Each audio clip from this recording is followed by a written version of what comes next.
বদরপুর ঘাটে গ্যামন সেতুতে মেরামতির কাজ চলছে। 2 মাসের জন্য বন্ধ করে দেওয়া হয়েছে সেতুটি। বিকল্প ব্যবস্থা হিসেবে চালু হয়েছিল ফেরি পরিষেবা। কাটিগড়া ও বদরপুর ঘাটের মধ্যে যোগাযোগ স্বাভাবিক রাখতে এই ফেরি পরিষেবা চালু করে প্রশাসন। কিন্তু বন্যার জন্য বন্ধ করে দেওয়া হয় ফেরি পরিষেবা, ফলে বিপাকে পড়েছেন উভয় পাড়ের বাসিন্দারা। বর্তমানে রেল সেতুই মানুষের পারাপারের একমাত্র ভরসা। রেল সেতুর সঙ্গে রয়েছে একটি ছোট্ট ফুটপাত। ওই ফুটপাত দিয়েই প্রতিদিন নদী পার করছেন হাজার হাজার মানুষ। বুধবার সকালে এই রেল সেতুতেই ঘটল অঘটন। সেতু পার করার সময় এক মহিলা দেখতে পান তার বিপরীত দিক থেকে একটি ট্রেন আসছে, আর তা দেখে অজ্ঞান হয়ে পড়েন এক মহিলা। তখন অন্য লোকেরা ওই মহিলাকে উদ্ধার করে হাসপাতালে নিয়ে যান। ভাগ্য ভালো, অজ্ঞান হয়ে ওই মহিলা নদীতে পড়ে যাননি। ঘটনার সময় সেতুতে কোনো লোক না থাকলেও বড় অঘটন ঘটতে পারত।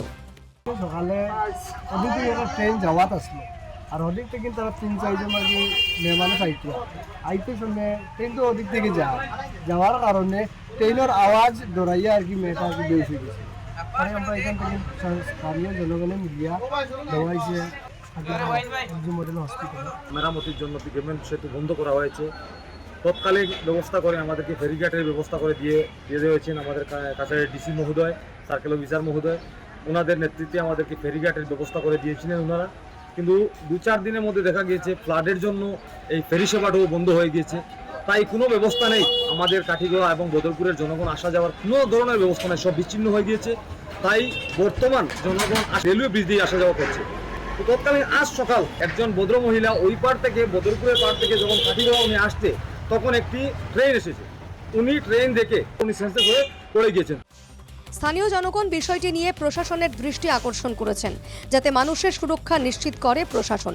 কারণ 2 মাস মানুষ ঘরে বসে থাকতে পারবেন না। প্রতিদিন মানুষকে বিভিন্ন জরুরি কাজে নদী পার করতে হয়। তাই মানুষের জীবনের সুরক্ষার দাবি জানিয়েছেন এলাকাবাসী। কাটিগড়া থেকে প্রদীপ্ত পুরকায়স্থের রিপোর্ট, NKTV বাংলা।